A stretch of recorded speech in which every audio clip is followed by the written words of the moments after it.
Պաշտպանության նախարար Սուրեն Պապիկյանը Վաշինգտոնում հանդիպել է զինվորական համազգեստների ձևավորման և մշակման ոլորտում մասնագիտացած ամերիկյան Միլիկեն ընկերության ղեկավարների հետ։ Ինչպես հայտնել է նախարարն, իր սոցցանցի գրառմամբ քննարկվել են Հայաստանի զինված ուժերի նոր համազգեստի մշակման գործընթացի ընթացքին առնչվող հարցեր։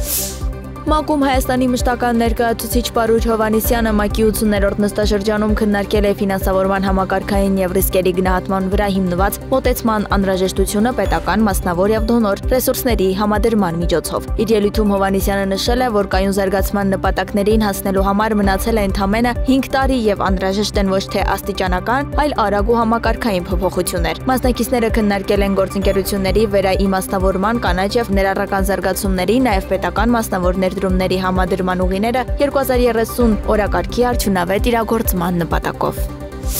Ռուսաստանի Դաշնությունը կրկին առաջարկում է հարթակ Հայաստանի և Ադրբեջանի խաղաղության պայմանագրի համար։ Ռուսաստանի արտաքին գործերի նախարարի տեղակալ Միխայիլ Գալուզինը հայտարարել է, որ Ռուսաստանի առաջարկը Հայաստանի և Ադրբեջանի միջև խաղաղության համաձայնագրի ստորագրման հարթակ տրամադրելու վերաբերյալ շարունակում է ուժի մեջ մնալ։ Գալուզինի խոսքով Մոսկվան հատուկ նշանակություն է տալիս Երևանի և Բաքվի հարաբերությունների կարգավորմանը։